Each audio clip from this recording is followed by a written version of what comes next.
അസ്സലാമു അലൈക്കും വറഹ്മത്തുള്ളാഹി വബറകാതുഹു. അർദ്ധരാത്രിയാണ് സമയം. ഒപ്റ്റിമസിന്റെ ഒരുക്കത്തിലാണ് ദാറുൽ വിദ്യാർത്ഥികൾ. നമുക്ക് അവരോട് തന്നെ ചോദിച്ചറിയാം എന്തൊക്കെ കാര്യങ്ങളാണ് അവർ നിർമ്മിച്ചുകൊണ്ടിരിക്കുന്നതെന്ന്. ഇൻഷാ അല്ലാഹ് എൻ്റെ പിറകിൽ നിങ്ങൾക്ക് കാണാൻ കഴിയും. ദാറുൽ ഒപ്റ്റിമസിന്റെ ഭാഗമായിട്ട് പ്രധാന വേദിക്കുള്ള ബാക്ക്ഗ്രൗണ്ടും അതുപോലെ തന്നെ കവാടമൊക്കെ നിർമ്മിച്ചുകൊണ്ടിരിക്കുകയാണ്. നമുക്ക് വിദ്യാർത്ഥികളോട് തന്നെ ഇതിന്റെ ആശയങ്ങളെ പറ്റിയിട്ടും എന്താണ് ഒപ്റ്റിമസിന് പ്രമേയമാകുന്നത് എന്നൊക്കെ ചോദിച്ചറിയാം. ഒപ്റ്റിമസിന്റെ പ്രമേയത്തിനെ പറ്റിയിട്ട് നമ്മുടെ ഇ-അൽ-അമാൻ സ്റ്റുഡൻസ് യൂണിയന്റെ പ്രസിഡന്റ് അൻവർ ഉസ്താദിനോട് തന്നെ ചോദിച്ചറിയാം. അൻവർ ഉസ്താദ് നമ്മുടെ കൂടെ ഉണ്ട്. എന്താണ് ഈ വർഷം ഒപ്റ്റിമസിൽ പ്രമേയമാകുന്നത്?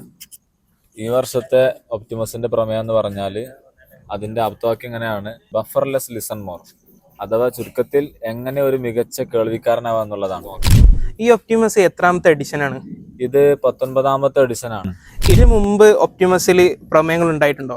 പ്രമേയങ്ങൾ ഉണ്ടായിട്ടുണ്ട്. കഴിഞ്ഞ വർഷം നമുക്ക് നമ്മുടെ പ്രമേയം റിതം ഓഫ് ഗ്രാറ്റിറ്റ്യൂഡ് എന്നായിരുന്നു. അതിന്റെ മുന്നത്തെ വർഷം നമുക്ക് back to tradition with updation എന്നൊക്കെ ആയിരുന്നു. പ്രമേയത്തിന് അടിസ്ഥാനമായിട്ടാണ് ഒപ്റ്റിമസിൽ ഉണ്ടായത്.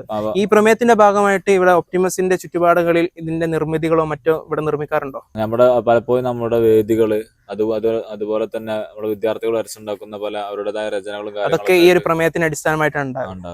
ഇൻഷാ അല്ലാഹ് ഇനി നമുക്ക് ഇതിന്റെ കവാടത്തിന്റെ വർക്കുകളും അതുപോലെ തന്നെ സ്റ്റേജിന്റെ വർക്കുകളൊക്കെ ഇവിടെ നടക്കുന്നുണ്ട്. അതത് വിദ്യാർത്ഥികളോട് നമുക്ക് അതിനെ പറ്റിയിട്ട് ചോദിച്ചറിയാം.